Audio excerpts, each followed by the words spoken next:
We owe probably every other breath that we take to healthy oceans. A great deal of the oxygen that we breathe comes from healthy, productive coral reefs. Coral's amazing, first off. It's a living rock. It's an animal and algae that live together. Coral reefs are based on, of course, healthy coral populations. The corals provide everything from structure and shelter. Oxygen, of course, that is substantial or essential to the fish and to everybody else on this planet. They are the basis of the food web in a coral reef environment. They're just essential. I've seen coral reefs protect our shoreline from huge waves in Hawaii. I mean, they stop a wave's energy. Without that, our shoreline would be gone. No more beaches. It protects fish. It's a nursery for fish. If you're a small island and you rely on your coral reef and it dies, there goes your fish, there goes your protein. And then your island may be gone sooner or later because the wave erosion may take your island. Our coral environments have declined in the wild. We recognize that. When I first went out there into the ocean, I saw corals as big as cars, big as buses. I mean, most amazing coral. And I can remember these healthy groves of elkhorn coral like you see there, and staghorn coral, and just corals in general that I don't see there anymore. Now I go out there and you're excited to see a coral the size, you know, of a basketball or so. The amount of food that we have, the medicines we could find, everything that is the future for the human race could be gone. It'd be devastating.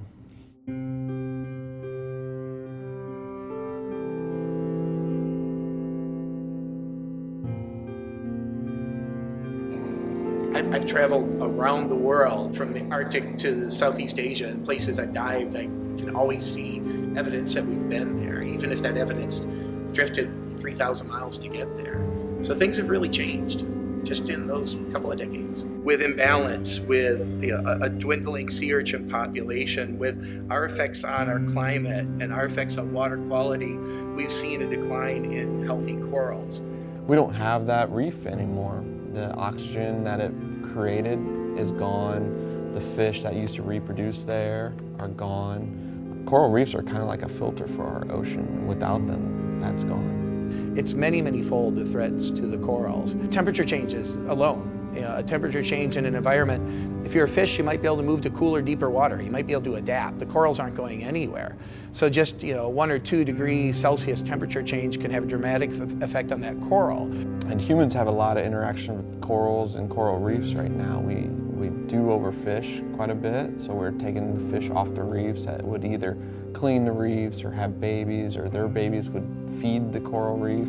I think we need to figure out what each person can do about coral. Knowing how we affect coral could help. I know people in the Midwest, they're so far away, but they still can affect. Silt, if trees are cut down and rivers overflow and the silt goes into the ocean, it can cover the coral. It's the cars we drive, the amount of gasoline we use, and emit those pollutions into the air. It seems like plastic is everywhere too. And I think that kind of snuck up on all of us. It's a fantastic convenience. I mean, it's changed our lives, I think, in a lot of ways. But now we're sort of seeing the other side of that, too. If a plastic bottle or a plastic bag covers a coral, the polyps can't come out and get nutrition, get food that passes by. And also the sun won't go through that plastic as well and feed the algae inside. Plastic entering our environment, if we think about how we always used to think about plastic in the environment, it was like, cut up those six-pack rings because a bird could get stuck in it. And it seemed like once you did that, then you were good. And we're learning more and more that those, assuming is not a good thing. You assume that plastic is getting recycled or repurposed, and it's not always the case. There are these plastic islands, these garbage islands. They're not an island that you and I could step out on and walk on and see even necessarily, but to larval fish that are looking for something smaller than them to eat. You just hatched out of an egg, you're hungry. You're gonna eat whatever is shiny and sparkly and in front of you. That's usually food, but now it's sparkly tiny bits of plastic. That has an impact on everybody. It's not just about a problem on the other side of the world. That affects you and me and everybody else that frankly eats.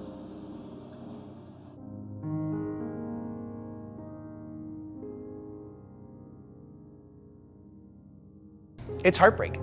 It's heartbreaking at the same time, maybe it's helping raise awareness and it's preventable. Things we can change is use less plastic, not use straws, not get water bottles, reuse water bottles, reuse everything. There's a reef-safe sunblock we can use. Normal sunblock has chemicals that can kill coral. We can change how we eat. Certain fish are okay to eat, certain fish aren't. Just things in your life, how you throw away trash, how you recycle, just being the most efficient that you can be in your life. I mean, that's what it really comes right down to it. What steps do we have to change to help protect our coastal environments and be a model for countries all over the world? The best step we can take towards really protecting the future of our environment and raising awareness and just helping folks understand and change the culture that it's something of value. You can hear it all around you. It's the kids that we're all surrounded with. You know, the children are our future. It's corny, but you can't avoid it. It's very true. Influence and impress upon our kids, and we've all got family, friends, nephews, nieces, whatever they may be, children of our own.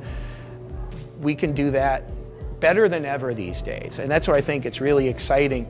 It's not just the stories that we're telling here, but we have methods of getting those stories out around the world in a heartbeat, in an instant. And I think it's really taking effect.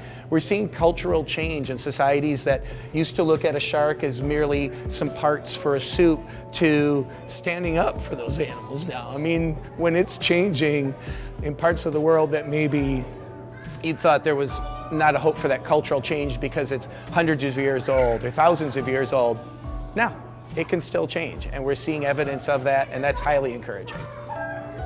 Ta-da!